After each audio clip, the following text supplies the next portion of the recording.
Students, we are continuing our chapter International Business Part 1 beta.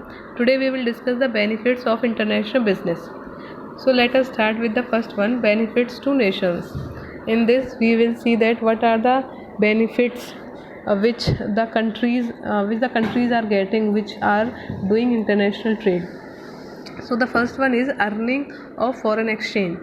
Exchange is a bit of foreign currency. Foreign exchange means a foreign currency. So international business helps a country to earn foreign exchange, which it can later use for meeting its imports of capital goods, technology, petroleum products and fertilizers, pharmaceutical products and a host of other consumer products which otherwise might not be available domestically. Right beta? So if we are doing trade at international level, and if we are exporting our goods, so in exchange we are receiving the money in the form of foreign exchange. So we get the money in the form of the currency of the other countries, which we can utilize for our imports. If we want to import any type of the products which are not available in our country, so we need to make payment in the same currency to the country from which we are importing. So foreign exchange can be earned by the way of international trade. Otherwise we cannot get the foreign exchange from any other source. Next, second one is more efficient use of resources.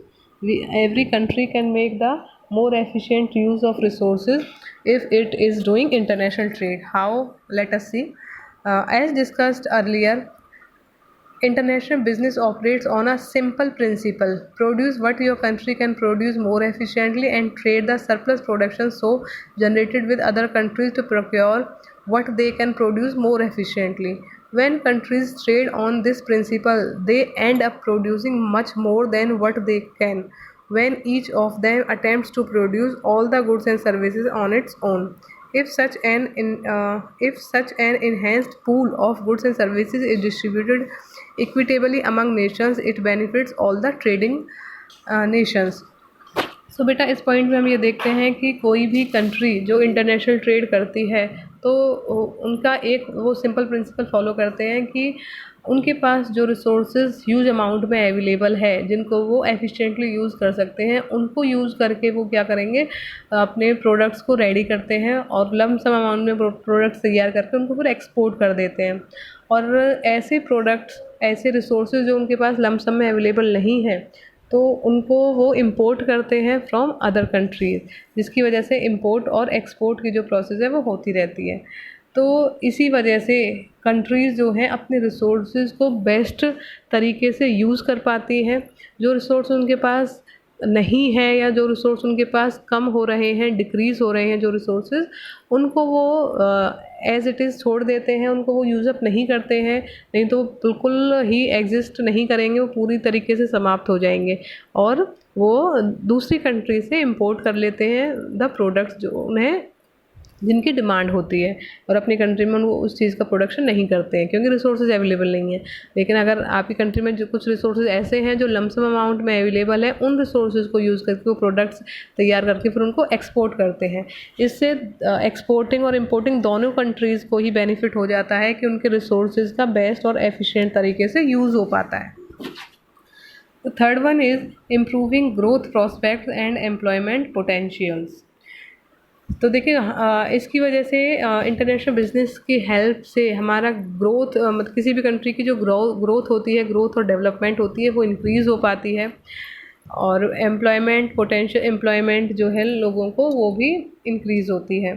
Look at the explanation that producing solely for the purpose of domestic consumption severely restricts a country's prospects for growth and employment. Many countries, especially the developing ones, could not execute their plans to produce on a large scale and thus create employment for people because their domestic market was not large enough to absorb all the extra production. Later on, a few countries such as Singapore, South Korea, and China, which saw markets for their products in the foreign countries, embarked upon the strategy export and flourish, and soon become the star performers on the world map. This helped them not only in improving their growth and prospects but also created opportunities for employment of people living in these countries. तो बेटा जैसे हमने सुना है कि बहुत सारी countries जो हैं वो विदेशी कंपनीज़ जो हैं वो हमारी कंट्रीज़ में अपना बिज़नेस सेटअप करके यहाँ पर फ्लरिश कर रही हैं, क्योंकि उन्हें यहाँ पर मार्केट दिखाई दे रहा है। उन्हें ऐसा लगता है कि यहाँ पर डिमांड क्रिएट की जा सकती है और रिसोर्सेज का फ़ायदा उठाया जा सकता है, रिसोर्सेज जो कि हमारी कंट्री में बहुत ज़्यादा लमसम में अवेलेबल है। तो इसी वजह से कुछ कंट्रीज़ ने अब इंटरनेशनल ट्रेड को यूज़ करके, इंटरनेशनल ट्रेड करके अपनी कंट्रीज़ को बेटर तरीके से ग्रोथ की डायरेक्शन में आगे बढ़ाया है, ताकि दूसरी कंट्रीज में बिज़नेस सेटअप करके वहाँ की रिसोर्सेज को यूज़ करके, एक तो रिसोर्सेज उन्हें ईज़िली और चीप प्राइजेस पर अवेलेबल हो जाएंगे, और दूसरे तरीके से वो जिस कंट्रीज़ में जाके अपना बिज़नेस सेटअप कर रही है वहाँ के लोगों को भी वो रोज़गार प्रोवाइड करवाती हैं, एम्प्लॉयमेंट प्रोवाइड करवाती हैं, जिससे क्या होता है, एम्प्लॉयमेंट अपॉर्चुनिटीज़ बढ़ जाती हैं और साथ ही साथ आपकी जो कंपनी है वो फ्लरिश करती है, ग्रोथ करती है, एक्सपेंड करती है। नेक्स्ट देखिए, increase standard of living. Standard of living जो होता है वो भी इंक्रीज़ होता है, लोगों का रहन सहन का जो तरीका है, लोगों की इनकम जो है वो इंक्रीज़ होती है, जिसकी वजह से स्टैंडर्ड ऑफ लिविंग जो है वो भी इंक्रीज़ होता है। So in the absence of international trade of goods and services it would not have been possible for the world community to consume goods and services produced in other countries that the people in these countries are able to consume and enjoy a high standard of living. Right, तो अगर बेटा international trade नहीं होता तो अगर हमारी countries suppose resources की कमी की वजह से उन प्रोडक्ट्स का प्रोड्यूस नहीं कर पा रही है, तो हम लोग हमेशा के लिए उन गुड्स को यूज़ भी नहीं कर पाते, क्योंकि वो तो दूसरी कंट्री में बन रहे हैं, हमारे यहाँ पर तो उनकी प्रोडक्शन हो ही नहीं रही है। तो अगर इंटरनेशनल ट्रेड है तो इसकी वजह से बेटर क्वालिटी के गुड्स आपको कहीं से भी अगर अवेलेबल हो रहे हैं, अगर आपको फॉरेन कंट्री से भी कोई गुड्स अवेलेबल हो रहे हैं तो आप वहाँ से उनको मंगवा सकते हैं, हम वहाँ से उन्हें इंपोर्ट कर सकते हैं। तो हम अच्छी क्वालिटी के गुड्स जो हैं वो यूज़ कर पाते हैं इंटरनेशनल ट्रेड की वजह से ही। जिस भी क्वालिटी के, जिस भी प्राइस के आपको गुड्स की ज़रूरत है, आप उनको डिमांड कर सकते हैं। ठीक है, तो ये थे आपके नेशंस के लिए क्या बेनिफिट्स थे, कंट्रीज़ के लिए क्या बेनिफिट्स हमने पढ़े हैं। अब देखिए बेनिफिट्स टू फर्म्स हम देखेंगे, जो फर्म्स इंटरनेशनल ट्रेड कर रही हैं उनको क्या बेनिफिट मिलते हैं इंटरनेशनल ट्रेड के।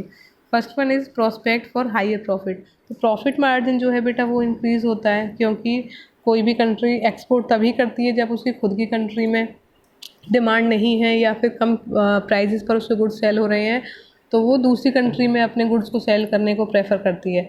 अगर वो दूसरी कंट्री में सेल कर रही है तो वहाँ पे प्रॉफिट मार्जिन ज़्यादा मिल रहा होगा उसे, उसी वजह से वो वहाँ पर एक्सपोर्ट कर रही होगी, तो हायर प्रॉफिट जो मार्जिन है वो वहाँ इंक्रीज़ हो जाता है। Next is increased capacity utilisation. Capacity जो आपकी कुशलता है, किसी भी कंट्री की कैपेसिटी है गुड्स को प्रोडक्शन करने की, उसको प्रॉपर तरीके से हम यूटिलाइज़ कर पाते हैं। कई बार हम कहते हैं कि हमारे पास रिसोर्सेज तो हैं लेकिन उनका बेटर यूटिलाइजेशन नहीं हो पा रहा है, तो इंटरनेशनल ट्रेड की वजह से रिसोर्सेज को या हमारी कैपेसिटी जो है वो बेटर तरीके से यूज़ की जा सकती है। एक्सप्लेनेशन देखिए इसकी, many firms set up production capacities for their products which are in excess of demand in the domestic market. By planning overseas expansion and procuring order from the foreign customers, they can think of making such use of their surplus production capacities and also improving the profitability of their operations. Production on a larger scale often lead to economies of scale, which in turn lowers production costs and improves per unit profit margin.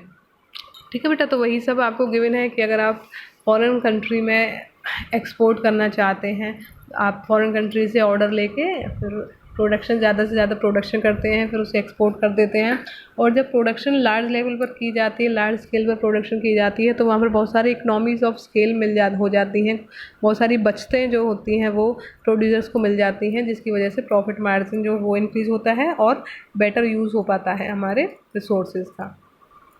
Next is prospects of growth. तो growth और development होना ये तो बहुत ही normal सा aspect है कि अगर आप एक्सपोर्ट एंड इम्पोर्ट के बिज़नेस कर रहे हैं तो वहाँ पे आपकी कंपनी या आपकी फर्म का ग्रोथ एंड डेवलपमेंट तो होता ही होता है, साथ ही साथ कंट्री का जो ग्रोथ है वो भी होती है, तो हाई ग्रोथ के चांसेस वहाँ पर हमें ज़्यादा रहते हैं। एक्सप्लेनेशन देखिए इसकी, business firms find it quite frustrating when demand for their products starts getting saturated in the domestic market. Such firms can considerably improve prospects for their growth by plunging into overseas market. This is precisely what has prompted many of the multinational from developed countries to enter into markets of developing country. ठीक है, तो बेटा हमने देखा है कि बहुत सारी एमएनसीज जो हैं वो डेवलप्ड कंट्रीज़ से डेवलपिंग कंट्री में आकर अपना बिजनेस सेटअप करती हैं, क्योंकि उन्हें ऐसा लगता है कि हमारी कंट्री में तो डिमांड नहीं है, लेकिन जहाँ पर डिमांड है हम वहाँ पर जाकर वहाँ के रिसोर्सेज को यूज़ करके अपनी ग्रोथ कर सकते हैं। While demand in their home countries has got almost saturated, they realized their products were in demand in the developing countries and demand was picking up quite fast. Next is way out to intense competition in domestic market. So when competition in the domestic market is very intense, internationalization seems to be the only way to achieve significant growth. बेटा अगर ऐसा है कि आपकी country में domestic market means आपकी country का जो मार्केट है वहाँ पर अगर बहुत ज़्यादा कंपटीशन है, आपके बहुत सारे कॉम्पिटिटर्स है जिसकी वजह से डिमांड इंक्रीज़ नहीं हो पा रही है आपके प्रोडक्ट्स की, तो वहाँ पर इंटरनेशनलाइजेशन अगर हो जाता है मार्केट का तो वो बहुत ही अच्छी बात है। आपके प्रोडक्ट्स अगर इंटरनेशनल मार्केट में सेल हो जाते हैं, अगर वो डोमेस्टिक मार्केट में सेल नहीं हो रहे हैं तो उससे बेटर और क्या हो सकता है। Highly competitive domestic market drives many companies to go international in search of market for their products. International business thus act as a catalyst for growth for firms facing tough market conditions on the domestic turf। तो उन countries के लिए जो कि बहुत ज़्यादा competition को face कर रहे हैं, अब उनकी डिमांड बहुत ज़्यादा डिक्रीज़ होती जा रही है जिसकी वजह से वो लॉसेस में जा रहे हैं, उनके लिए इंटरनेशनल ट्रेड जो है वो बहुत ही इंपॉर्टेंट है ताकि वो उस सिचुएशन से कवर अप कर सकें। Next is improved business vision.